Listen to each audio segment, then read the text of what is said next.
I'm here in front of one of the murals used to solve Stashtracker's cache, called Mural on the Wall, with the cache owner himself, Stashtracker, also known as Bob White. Hi, Bob. Hi, Gwen. Thanks so much for meeting me out here Sure. today, and thanks so much for bringing us to this unique location. I love this spot. It's obvious due to the long logs and all the comments left by other cachers that have found your caches that they have really enjoyed all of your hides. People love to hunt your stuff. I've seen nothing but positive comments on all your past logs. Can you tell me about your mural letterbox and how you came up with the idea? Well, one of the things that I've been thinking about is always a problem with multi-caches is that they get destroyed pretty quickly. And I was thinking, well, what really could, be around for a while and not be destroyed and have to keep maintaining it. And I was downtown one day walking around these murals, and there's so many of them that I thought, gee, why couldn't I come up with some sort of an idea on a multi or twist on a multi, incorporate letterboxing and use a mural. So I just started walking around town, and I mean, there's so many details in these murals, Yeah. and so many twists that you could put into a clue. That's how I came up with it. Yeah, and they're beautiful. Yeah. There's tons of them, and it's a great idea. You're right. Nothing would ever get lost or Nope. stolen or broken. The only thing that you got to maintain is the final cache, and Yeah. that's what I like. Why did you end up changing the spelling of your name? Well, it occurred to me that stash, S-T-A-S-H, referred more to a cache than S-T-A-C-H-E. Right. So I changed it one day, and I got a few comments immediately. Hey, what are you changing your name about? Confusing people. And so to me it tied in more with cache. Yep, so. yep. I did notice that it changed halfway through. I didn't know if there was a story that went along with that or And not. I guess you can do that. I was surprised. I thought I'd have to re-sign up or, Yeah, I think pay when another $30 we or first something. came up with our name, we just had my name and my email address, and it didn't have anything to do with geocaching. And we did decide to change our name after a couple weeks, and when we found out that you could do that it was a possibility. Yeah. Obvious that when people see a new cache posted by Stashtracker, it gets their attention right away. It's like a destination cache, even though many people don't know you personally. Your hides are very well known. I can see why Stashtracker is legendary in this area. You have a couple of notable caches right here hidden in the Naperville area by Mural. You also have Wild Hogs. It's a letterbox that's right near here. Since Wild Hogs was published in October of 2012, it's earned 11 favorite points out of 18 finds. Congratulations. Oh, thanks. Again, that's what motivates me is when I get people that really enjoy the caches. That's what's fun.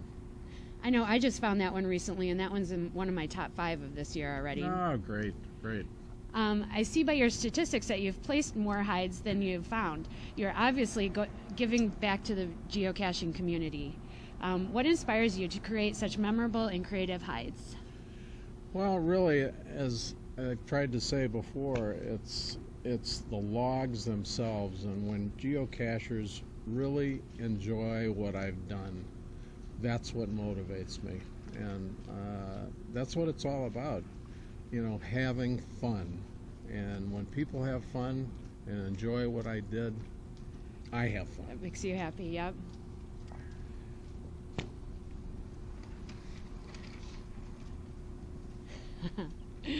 Which one of all of your hides is your favorite?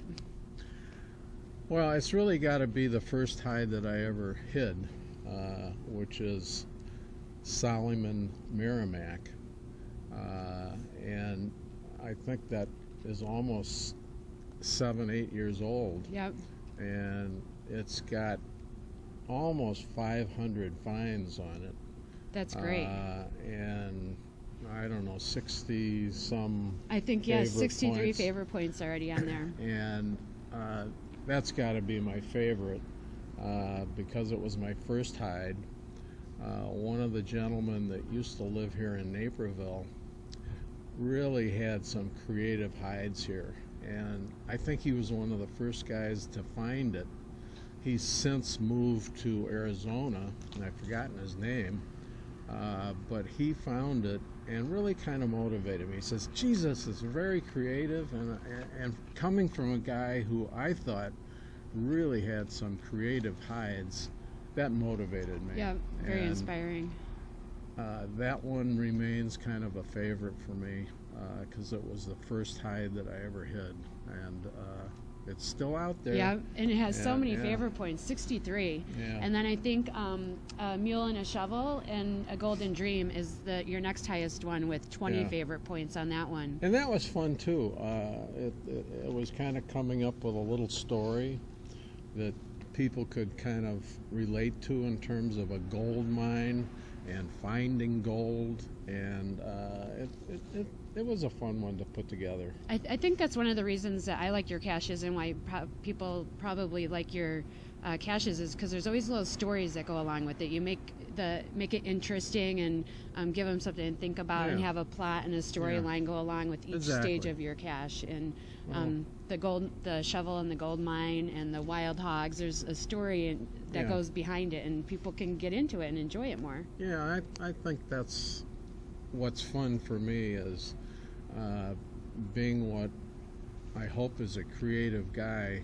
I enjoy kind of putting together a little more than just here's where the cache is, go find it and go on to the next one. I like for myself to put together a little story if I can, or maybe it's a fun creative photo that somebody it catches their eye when they're going through the logs and the hides that are out there, and it might pull them in and say, let's go find that. And, so I try to make it fun and creative.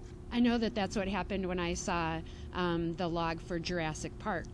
So there's this fun little story, and then there's some dinosaurs out there. Do you want to explain a little bit about that and maybe let folks know what Jurassic Park is and what it's all about and what makes it so fun and cool, why they should go hunt that one? Well, that's one that has kind of changed over time. I think I had, at one point, maybe 8 different locations out there, and they're hunting dinosaurs, right? And they're hunting dinosaurs, just which like in the movie. Are real. They're little dinosaurs, but it kind of takes you on a tour through the woods and some places that I'm sure you wouldn't go if you weren't looking for a cache. Yeah. But, and do you remember the storyline, what you wrote in the log? Maybe some... Well, it probably goes back to the Jurassic story, where you were creating mutates that, got out of hand, and here they are running around in the forest, and you better be careful while you're hunting these caches. So it was just kind of a fun story to put together, and hopefully people see the humor in it. And yeah, have I really like fun. that one a lot. I was really looking forward to doing that one.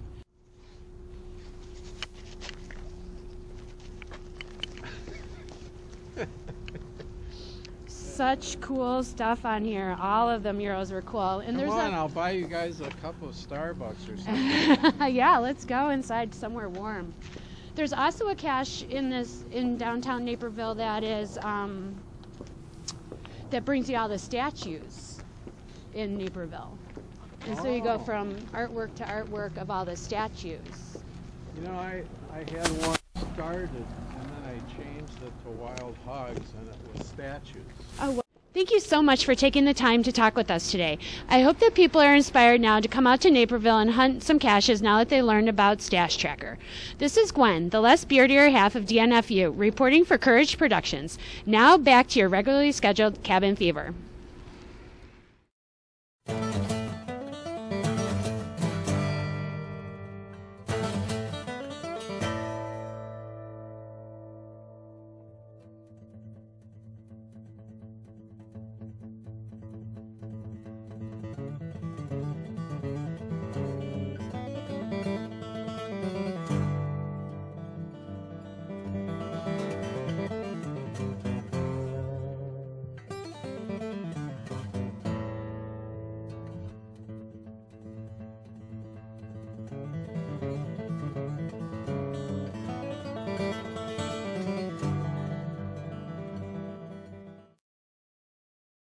You're gonna have to edit that out.